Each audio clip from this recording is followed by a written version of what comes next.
What you can do in this exhibition, what I think is so interesting, you can study what a great cameraman, cinematographer, what a great photographer Stanley Kubrick was already at age 17 up until age 22. I think an exhibition like this is fantastic in Milano and Italy. Is the country which has the honor to show like 180 photographs of his between 1945 and 50 for the first time. Kubrick grew up in the world of photography, and of course you have to understand, born in 1928, just around the time of the Great Depression. And in the 30s, photography became very popular in the United States because they documented all the poorness, all the bad situation on the countryside in the Midwest, as well as in the cities. So when Kubrick, you are right, when Kubrick finished his school with 17, he applied at Columbia University, but he was not admitted, you know, which is also very difficult, a lot of different processes. And then he decided to start as a professional photographer, and he got a job on the basis of 2 or 3 photographs of his, he did, and a job at Look magazine, one of the 2 big picture magazines, you know, and he photographed for them. But his photographs were then displayed as a photojournalistic story or reportage.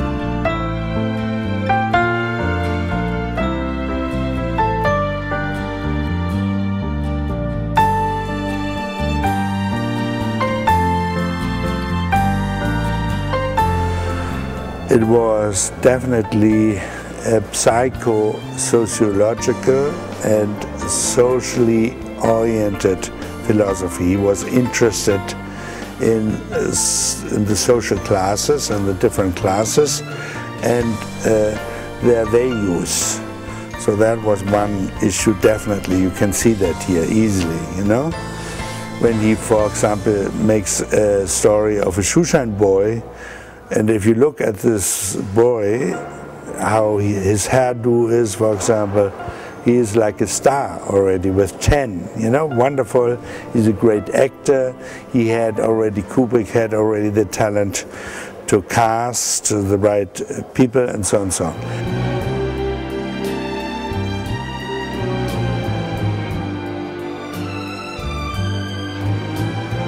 Stated that also in the very few interviews he gave.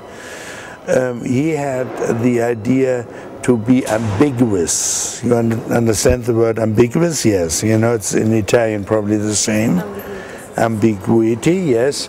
And he was interested in that, not to be teaching, not to be dogmatic, not to be a Marxist who tells people what is right and what is wrong, rather let them decide.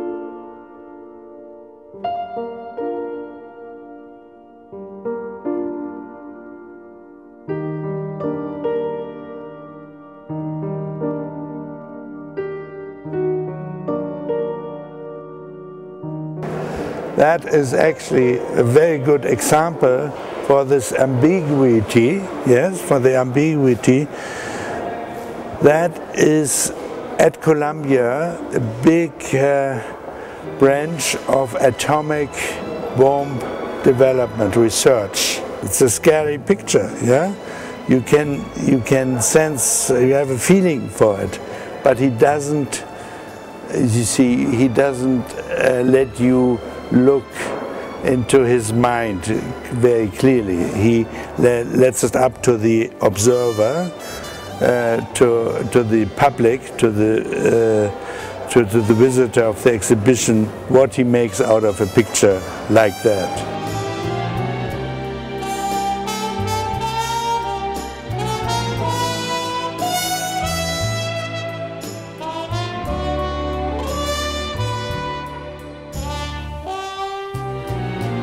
these photographs are equal artworks like his films later, you know, like Clockwork Orange or so.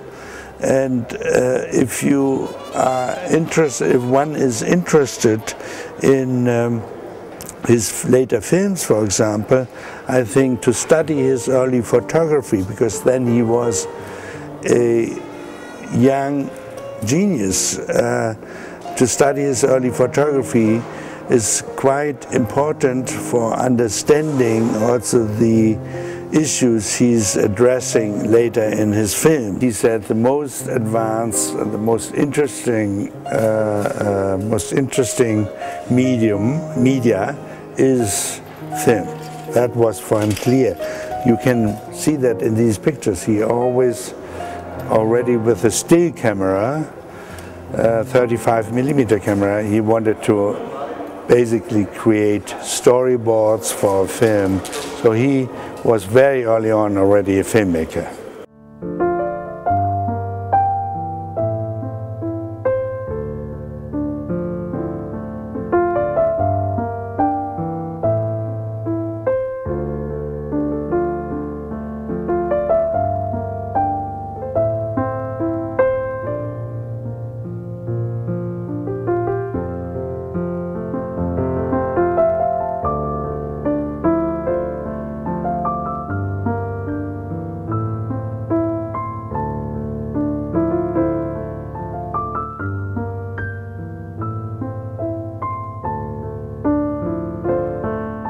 I think he was a born genius, and what these 5 years show beautifully in this exhibition, the genesis of a genius.